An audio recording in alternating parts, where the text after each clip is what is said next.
bring this matter before the jury. I was astonished when you began your examination by commenting on the defendant's post-arrest silence. That's basic law. It's been basic law in this country for 40 years, 50 years. I have no idea why you would do something like that. And it gives, I'll leave it at that. So I don't know what you're up to. May I respond? Yes.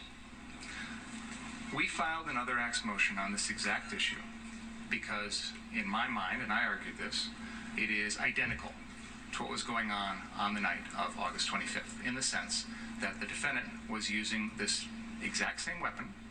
He was using it in a manner to try and protect property. No, he wasn't. Your Honor, with all due respect... I'm not going to rehash the motion. That's absolutely untrue. No. Your arguments of record, my comments are of record, and why I ruled as I did is of record. There's nothing that I heard in this trial to suggest that anything's changed, even if you're correct in your assumption that you know more than I did at the time. You should have come to the court and say, I want to go into this. Why you would think that you could go into it without any advance notice to the court, I don't understand that. And as the defense is pointing out, you're an experienced trial lawyer, and this should not have been gone into.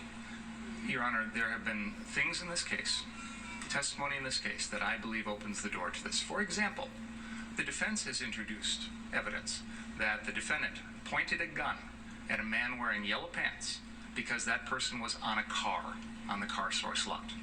Now, there's no justification that I can think of why the defendant would point that gun at someone. The defendant has just testified this morning that he agreed with that person in the yellow pants, that he pointed the gun at him. He said, I was joking when I said that to the guy in the yellow pants, but he's acknowledged that he told the person in the yellow pants, yeah, you're right. I did point a gun at you when you were sitting on a car. He said, I did. That's what he Exactly. testified. So he's agreeing. May I finish, please? I'd like to have a chance to make a record, if I could, without being interrupted, if that's okay. He has mentioned that he's acknowledged that he's used this gun to protect property. He's also just acknowledged that he knows he can't do that. I am attempting to impeach him now with the prior August 10th incident, 15 days prior, involving the same gun, where he is threatening to use that gun to protect property. It goes... He had the gun with him. Your Honor, he is saying he wished he did so he could shoot people. You know, there's a lot of difference between commenting about something when you haven't got a gun and threatening someone when you do. You know, it's interesting, Your Honor, because the entire defense theory in this case is Joseph Rosenbaum, who was unarmed. Should you tell me what the defense theory of the case is? May I respond to what you just said, Your Honor? I'd like to respond to what you just said. Slow down, please. I apologize, Madam Court Reporter, but I'd like to try and make a record without anyone interrupting me, if that's okay. I believe that there is a central part of this case that Mr. Rosenbaum is making threats that he has no ability to carry out. So, to your point, Your Honor, you're arguing that this August 10th incident, one aspect of why you don't believe it's relevant is the defendant didn't have the gun with him. This case is about someone who didn't have a weapon, and yet the jury is being told, because of those threats, that means the defendant has to defend himself. So, with all due respect, Your Honor, mere verbal threats have already been shown to this jury and used as a basis for someone's subsequent actions. I am attempting, with the defendant, to use his mere verbal threat on August 10th, 15 days prior, that he's going to shoot shoplifters with his AR-15 to impeach the defendant in a murder trial. I would ask the court's forbearance to do that. I apologize, Your Honor. You're right. I probably should have brought this to your attention earlier. I may have misunderstood your ruling, because I thought your ruling was, if the evidence in this case made that more relevant, you would admit it, or at least consider it its an admittance. I believe, based on the evidence that we've heard, and more specifically, exactly what the defendant said earlier about admitting pointing a gun at someone who was merely jumping or sitting on a car, that the door is open now to this testimony. And I continue to believe that his state of mind, his intent, his belief as to self-defense is the core of this case. That was the basis for my motion. You were strongly inclined against it. I understand that. But now we're in the middle of trial, and there's been a lot of evidence that's come in that I think makes this relevant. So I'm attempting to impeach the defendant on his beliefs. I believe I'm entitled to impeach the defendant on his beliefs and on his statements. I'm going to interrupt you now because you're talking about his beliefs. I think that's what they call his statements to, Your Honor. Because he just said, can't use deadly force, can't threaten to use deadly force to protect property. So now I'm impeaching him on that.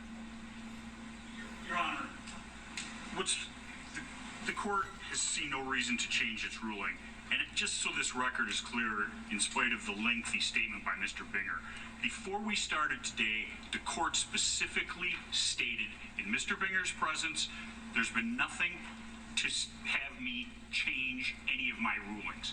There have been numerous occasions during this trial where they've opened the door. The one time when they're going into Mr. Rosenbaum's the reason he doesn't like guns. And I said something, I whispered in Mr. Krause's ear, it's because of the prior convictions. Please stop. And he did. He knows if you're going to go into something that's been excluded in a pretrial order, you better ask the court, you better get permission. This is ridiculous. It wasn't excluded, Your Honor. You know why it was excluded in the first place? Because it was propensity evidence. That is exactly what 90404 is designed to prevent. You're talking about his attitudes. His attitude is he wants to shoot people. Now, I've admitted that kind of evidence in other trials when it's been appropriate.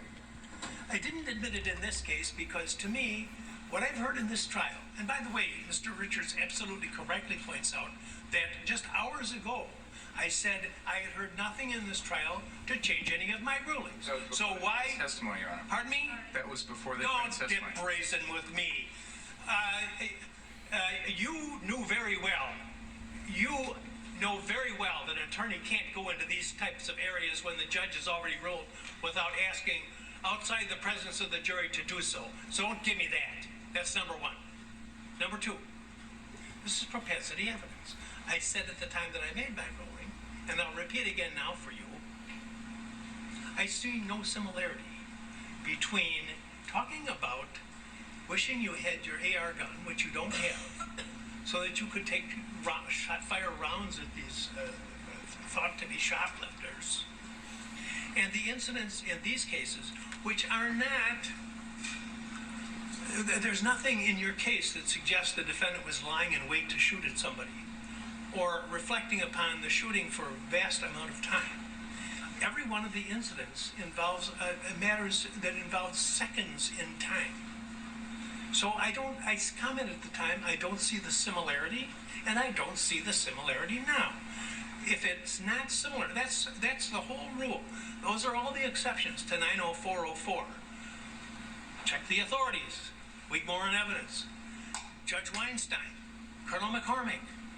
It's the prior act has to bear the signature of the accused, or it has to be so similar as to suggest it's a common plan or something like that.